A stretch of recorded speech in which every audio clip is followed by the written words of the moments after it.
This is the vilest form of insubordination it has been my displeasure to witness, sir.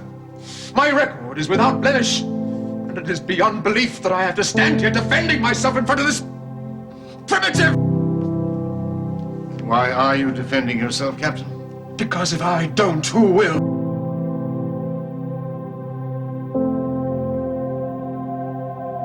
Don't you see that I'm lost if you don't take my word over this Canadian, for God's sake, sir? I'm with the Canadian, Captain.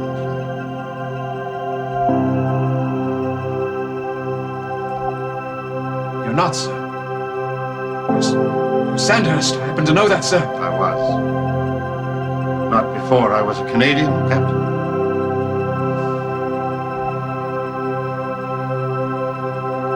Yes, sir.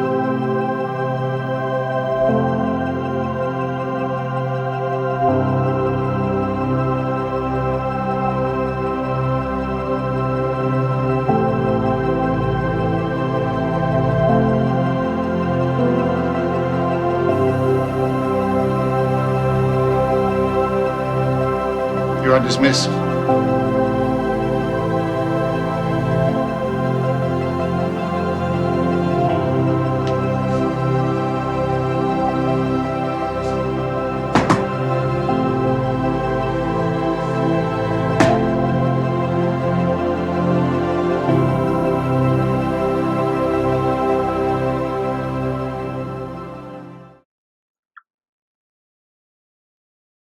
You're the Secretary-Treasurer?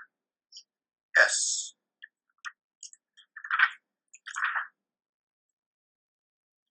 Could you give an explanation of your accounting system? Well, it's quite simple, really. Money comes in and money goes out. We try to keep track of it.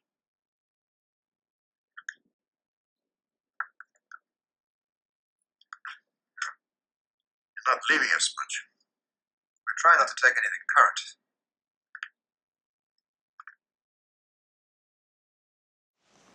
Any Catholics here? Any was Catholic? How about you, soldier? Any problems? Well, I've been half tempted to aim a little high. You know, maybe kind of miss. But I guess I probably won't. I'll do what I'm told, but I'm not going to like it. That's the point, isn't it? Nobody is asking you to like it, huh? Get back to book. Oh, and 2 packs of beers, 3 packs of beers. And it looks like the police are really feeling the heat.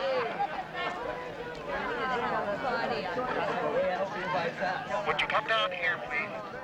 Well, the crowd seems to be settling down again after that burst of excitement. No change outside the cabana so far as we can tell. We'll take this break to return you to our studios. If there are new developments,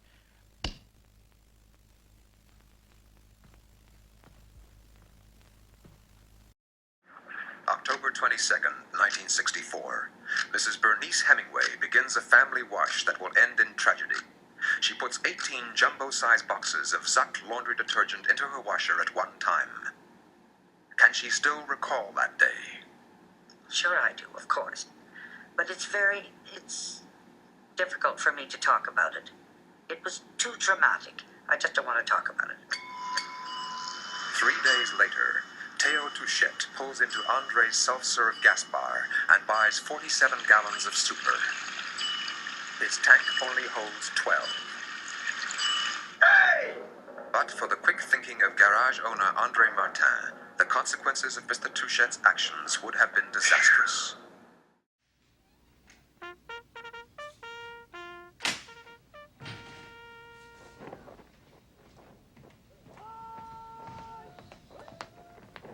Colonel?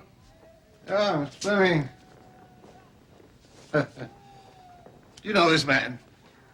His name, sir? Sturgis, E.L. Permanent Force, Tamarack. Don't know the man.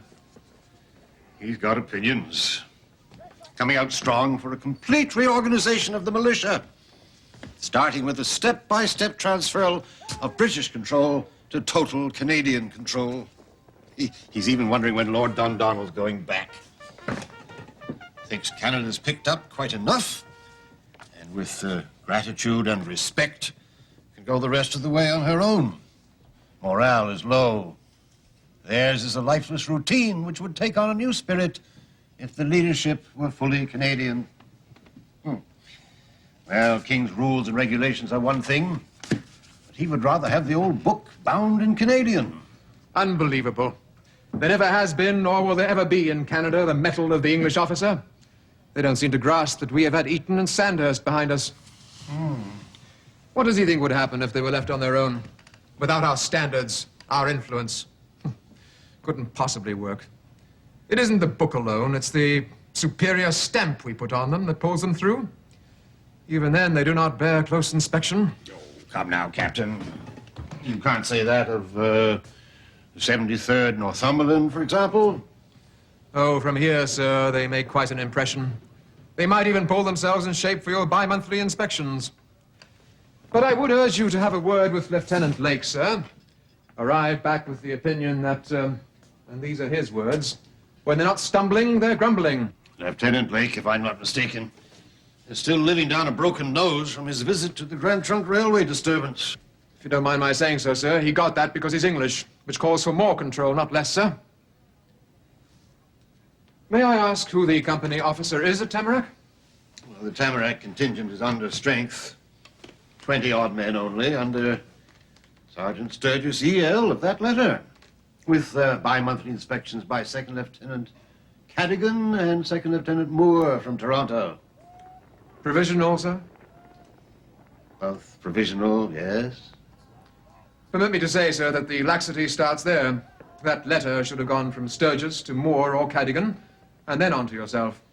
Oh, yes. If we were able to reach each other too easily, we might get used to making one snap decision. That would be the end of us. Yes, sir. Everything takes time. Tell me, sir, would you allow me to go to Tamarack? Well, both Moore and Cadigan agreed that it was becoming a very tight and much improved little unit. I know Moore and Cadigan have never seen Sandhurst. That's right, sir. I wouldn't want to go if we were not getting close to the Petawawa exercises. Very well. I shall look forward to your report. Yes, sir.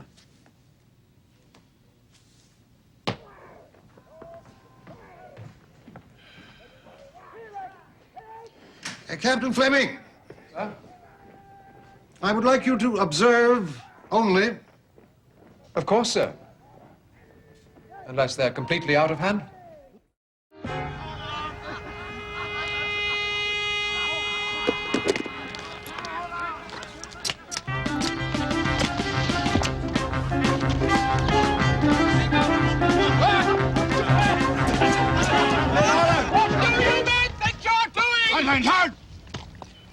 I trust your officer in charge has left you alone. No, sir. I'm in charge, sir. Are you now? And who might you be? Sergeant Sturgis, E.L., sir. Oh, yes. Just read something of yours. And the captain, sir? You don't mind my asking, sir? The important thing is that you are Sergeant Sturgis.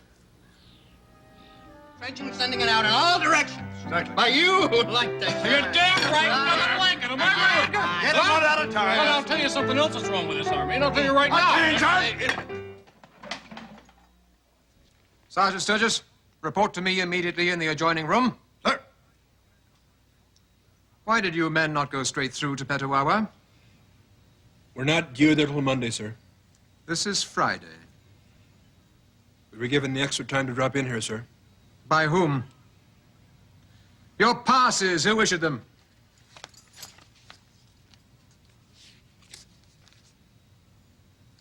Oh, yes. Mr. Dwyer. Another one.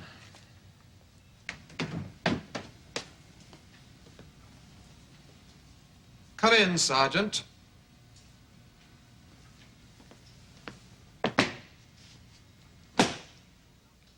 I should have dressed you down out on the field, but I did not think it was a good idea in front of the men. That was the most disgraceful exhibition I have ever witnessed by a soldier. Your misdirection of those men is criminal. They will not be ready for our exercises, and they may never be ready. They are immature, irresponsible, crude, and desperately in need of leadership. You, obviously, cannot provide that. You are the same man who wrote that letter shown to me by Colonel Wilcox. What a confession of insubordination was that piece of work. I would have at least expected its author to have backed it up with a decent degree of soldiering. If what I've witnessed here is what you meant in your letter by full and total control of the military by Canadians for Canada, then I would ask you to refrain from repeating that ambition in public. Your company will abandon all form of exercise preparations until further notice. And yourself, being permanent force, will await further orders following my report. I wish to speak. You may not.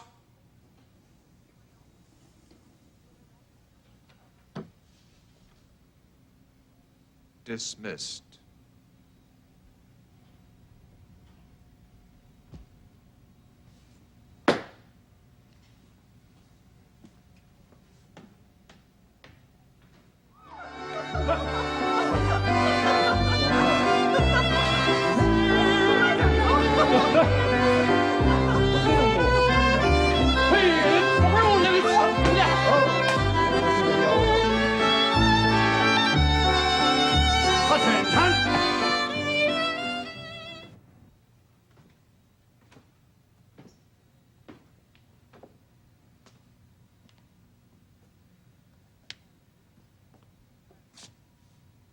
Stand easy.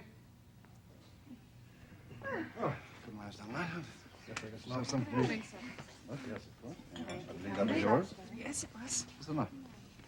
Everyone is in. Looking at you. Yes, I know. He loves me. Well, someone should offer him a refreshment. No. That's what he wants.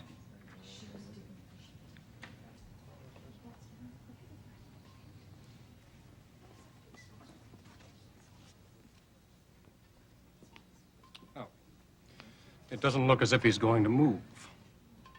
Anyway, he's not going to ruin it for me. I think it's time for a toast. Toast. If you please, ladies and gentlemen, a toast. Or two.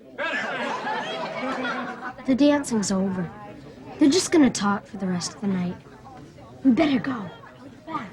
Yes, Clement. Thank you for taking me to the dance.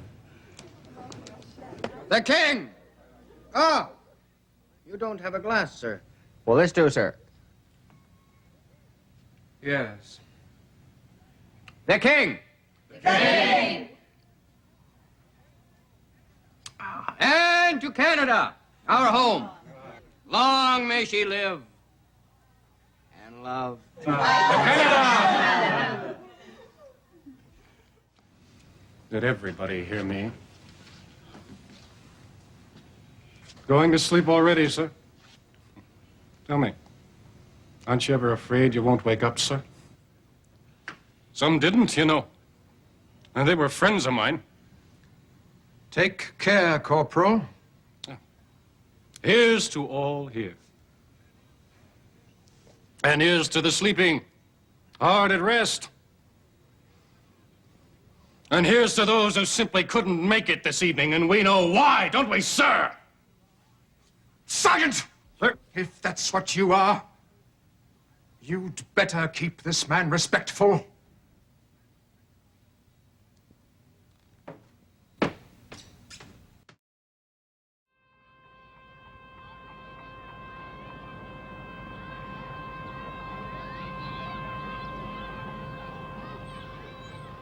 You wanted to see me, sir.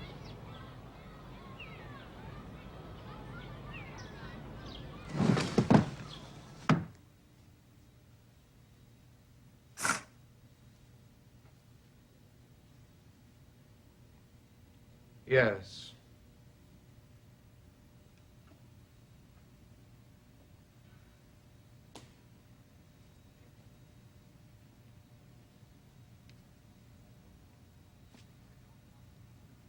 I don't want anyone to hear what I'm about to say to you, Corporal, because I want to save you embarrassment. Although, judging from last evening, I would say that such considerations escape you. But, sir, you may save your apology for later. Our first step is to make certain that you understand the enormity of your accusations. I don't remember, sir. That's no surprise. You were blind drunk. I mean, sir, that I don't remember accusing the captain of anything, sir. Do you honestly expect an officer and a gentleman to stand here and bandy words with you? Sir, with all due... Quiet! Who the hell do you think you are? Your accusations were aimed straight at me and designed to discredit only me!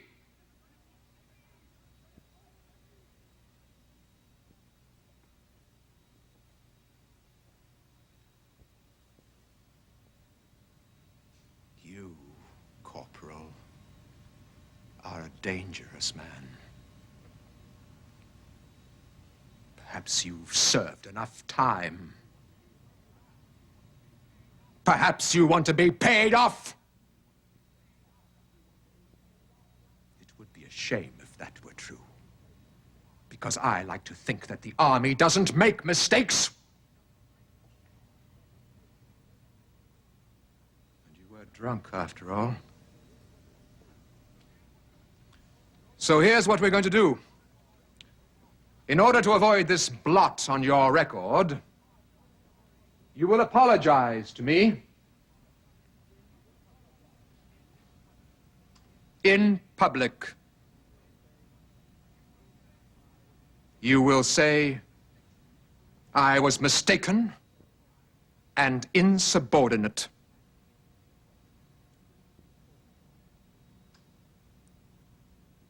If the Army means anything to you,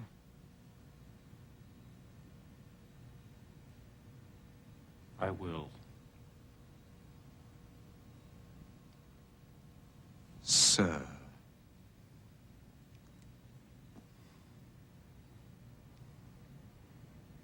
Sir.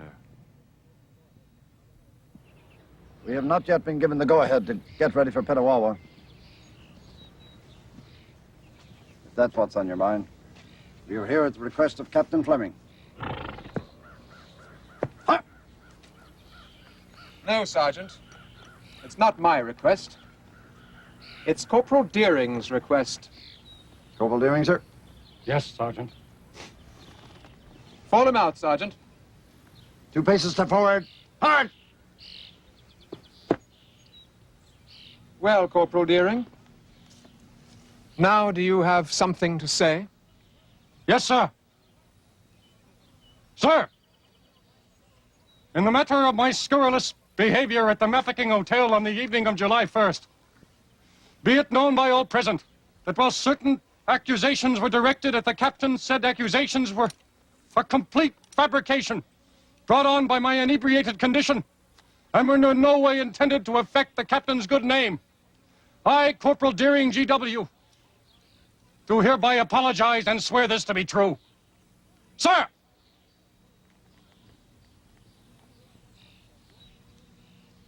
And who wrote that out, Corporal?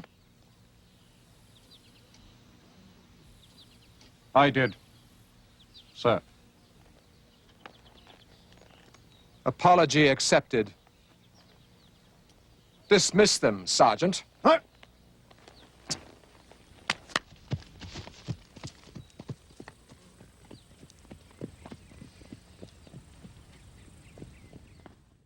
One thing remains very clear out of all this, sir. This company is in desperate shape. I strongly recommend that it be disbanded with a plan to remobilize at a time when we can give them strict supervision on a regular basis. What you're really saying is that they're not worth worrying about. I was never one to shy from the truth, sir. That you were not, Captain. Sturgis, on the other hand.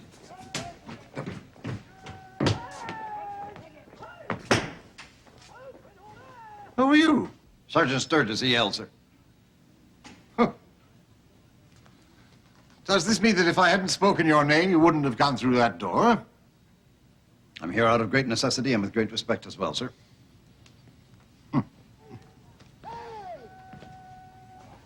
You're not saying anything.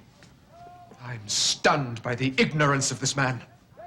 Further proof of his training, sir. Or lack of it. His breeding, don't you mean? I'd say that as well. Yes, sir. We should ask him what he's doing here. Answer the Colonel. I'm not sure I should, sir. Listen to the cheek. You do as we ask and be quick about it, Sergeant. Yes, sir. I have something for the Colonel. Well, let's see it. Are you deaf as well? Give it here. Sir?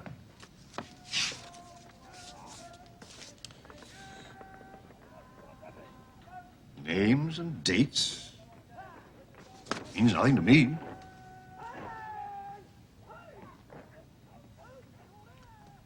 Explain. Yes, sir, but it was meant only for the Colonel, sir. Captain Fleming can stay. Thank you, sir.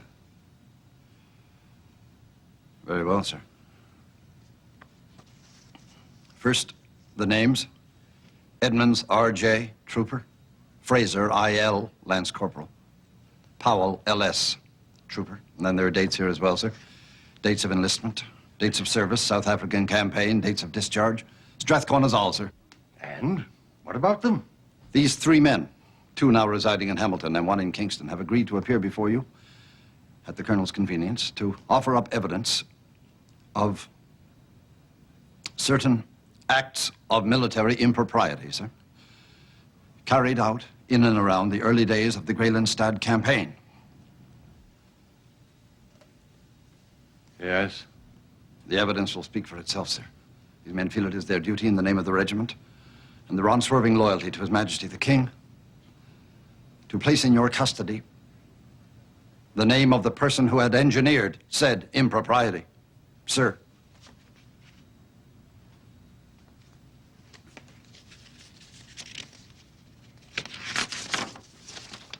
Second page, sir.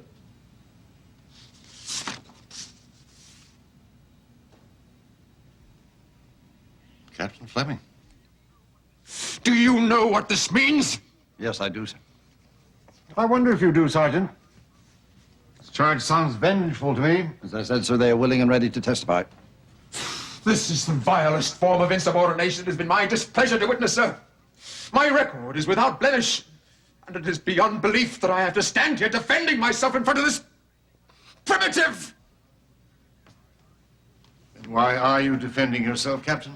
Because if I don't, who will? Do not jump to conclusions. But don't you see that I'm lost if you don't take my word over this Canadian's, for God's sake, sir? I'm a Canadian, Captain Fleming.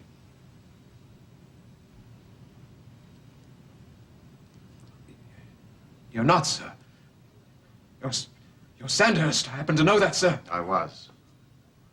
But not before I was a Canadian, Captain.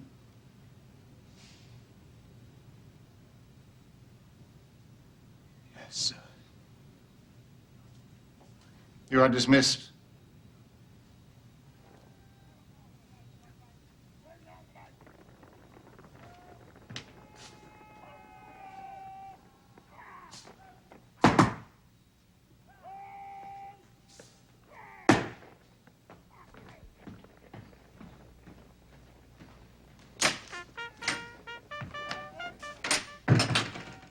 Would you like a glass of port, sir? Oh, what a nice idea. Thank you very much. That's very civil of you. What's your name again? Wilkins, sir.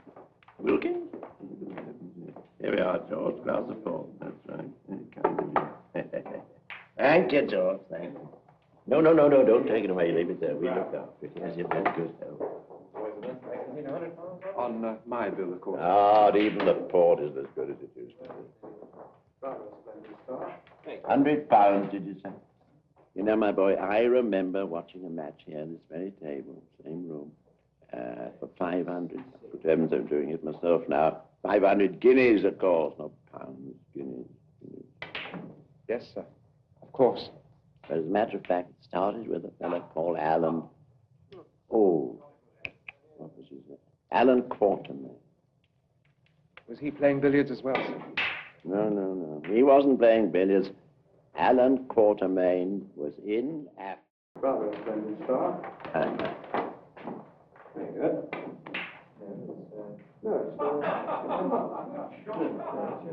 Manners. You'll never make it. £5. Thank you. I'll take £5.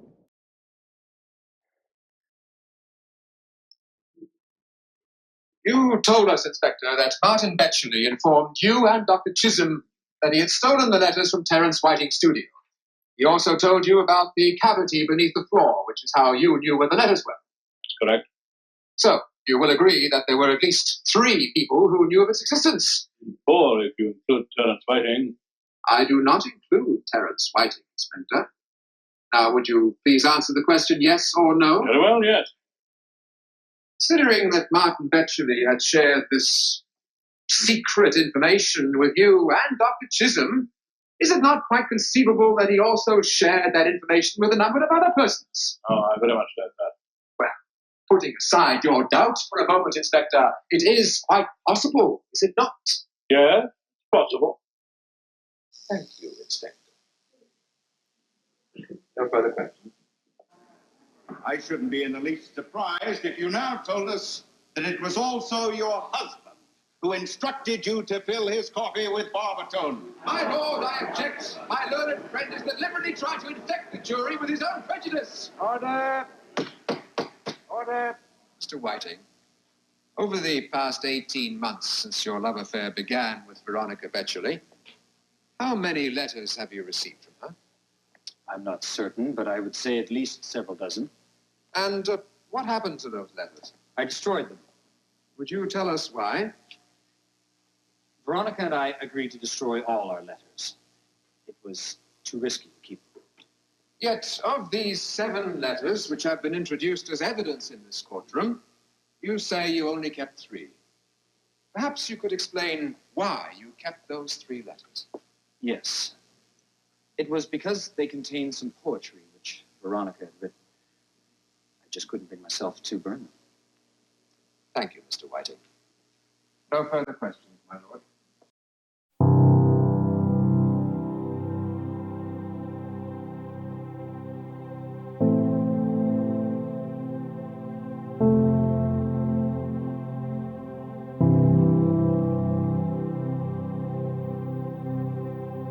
Making movies is the most wonderful thing in the world.